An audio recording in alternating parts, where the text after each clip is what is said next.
가슴 수술하고 눈을 뜨면서 미처 마취도 덜 깬 상태에서 엄마 고마워하고 울더라고요.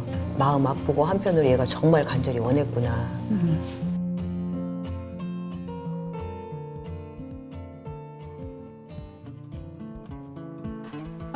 우리 애는 정말로 성 정체성에 대해서 커밍아웃을 너무나 늦게 했어요.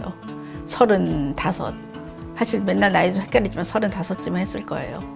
트랜스젠더들은 보통 8살이 많다 그러잖아요. 그래서 내가 애한테 물어봤거든요. 너 그럼 언제 알았니? 그러니까 자기는 아주 어렸을 때 남자 여자 얘기할 때부터 자기가 남자가 아니라고 생각을 했대요. 그래서 그러면 엄마한테 얘기 안 했어? 그러니까 얘기하면 안 될 것 같았대. 어쨌든 제일 그래도 다행인 게 제가 제일 먼저 저희 애한테 했던 말은 그래도 너 힘들었겠다.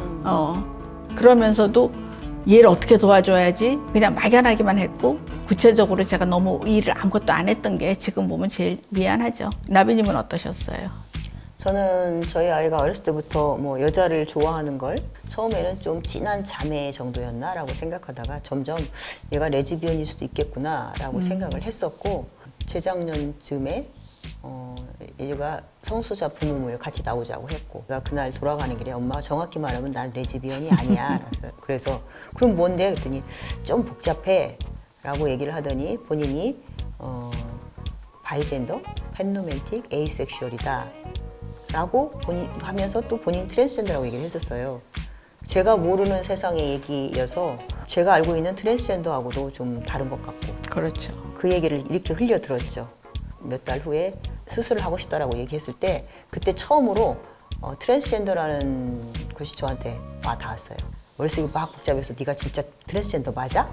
이렇게 얘기를 해서 좀 상처를 주고 저희 아이가 상처를 받고 그러기도 했었는데, 그랬구나, 몰라서 미안해 라고 얘기해 줄 수 있는 멋진 엄마가 될 수 있었을 텐데. 저희 아이 친가 쪽 식구들에게 커밍아웃 하기 전에 저희 아이가 좀 긴장을 했어요. 그래서 가기 전에 엄마 할아버지가 뭐라고 하시면 어떡하지? 걱정 마라. 그러면 내가 그 상을 엎어버리고 네 손을 잡고 끌고 나올 거니까. 이렇게까지. 나비님 나오신 방법이네요. 그렇죠. 제 방법이죠. 단지 수세적으로 혹은 마음에 호소하고 그런 걸로 끝나고 싶지 않았어요. 분명한 뭔가 메시지를 주고 싶었어요. 그래서 걱정 마라. 네가 그 자리에서 불쌍하지 않도록, 서운하지 않도록 할 테니까. 그런 제스처였던 거죠. 다행히 잘 이해해 주셨지만. 저는 사실 같이 살질 않았기 때문에 이렇게 스텝을 보지 못하는데 한 번씩 이렇게 확 뛰는 거를 보니까 어떻게 보면 더 힘들다 그럴까? 그냥 꼭 참는 거죠. 뭐 방법은 참는 것밖에 없는 것 같아요. 거기에서 내가 걔한테 뭐라 그래서 너 이런 건 좀 안 할 수 없겠니라고 말을 하고 싶지만 내가 부분을 갖다가 부정하면은 전체를 부정하는 것처럼 애들은 느껴지기 때문에 거기에 대해서는 말을 못 하겠더라고요. 그냥 불편한 걸로 끝이고 열심히 참는 수밖에 없습니다. 어느 어머니가 우리는 끝없이 연기를 해야 돼요 그러셨잖아요. 아직도 조금씩은 연기를 하고 사는 것 같아요. 네. 뭐 어떻게 100% 괜찮다고 느끼겠어요. 네. 제일 걱정되는 건 사실 건강이었죠.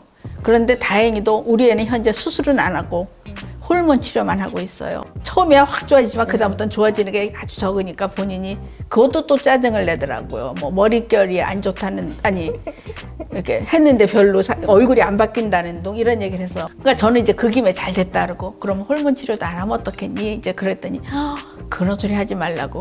그거 해야지 머릿결도 얼마나 좋고 피부도 부드러워지는데. 그래서 제가 그다음부터는 절대로 그런 말 안 해요. 까칠한 애들이라. 예, 까칠한 애들이라서 맞아요. 근데 사실은 수술을, 그래서 저도 은근히 한 번씩 떠봐요. 수술을 꼭 할 거니? 그러면 그냥 생각 중이야 그러는데, 근데 뭐 본인이 꼭 원한다면 또 해야 되는 거고. 가슴 수술하고 눈을 뜨면서 미처 마취도 덜 깬 상태에서 엄마 고마워하고 울더라고요. 마음 아프고 한편으로 얘가 정말 간절히 원했구나.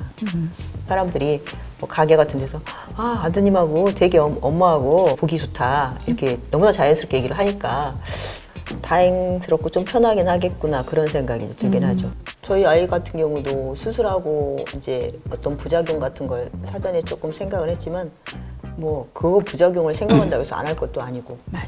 또 호르몬 하면서 이제 한 번씩 이렇게 간 수치 체크라든가 그런 걸 잘 하고 있는지 이렇게 얘기는 해보는데, 뭐가 됐든 뭐 당뇨 생기면 평생 당뇨약 먹고 고혈압 생기면 평생 고혈압 약 먹고 살듯이 가장 중요한 건 정말 살고 싶은 대로 사는 거니까 그 나머지 부분들은 가지고 가야 되지 않나라고 생각이 들고 무엇보다 그 지 몸이지 제 몸 아니니까 저 신경 안 씁니다.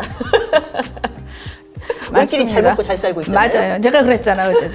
우리는 우리끼리 잘 사는 게 목표고 그럼요. 애들은 애들끼리 잘 사는 게 목표고 우리가 왜 지들 때문에 고민하고 그렇죠. 힘들게 살아야 돼? 맞아요. 우리는 우린 잘 도와줄 살아요. 것만 도와주면 되지. 그렇죠. 맞아요. 이렇게 좋은 친구도 만나고. 그렇죠. 아, 우리 어디서 이렇게 일주일에 몇 번을 보겠습니까?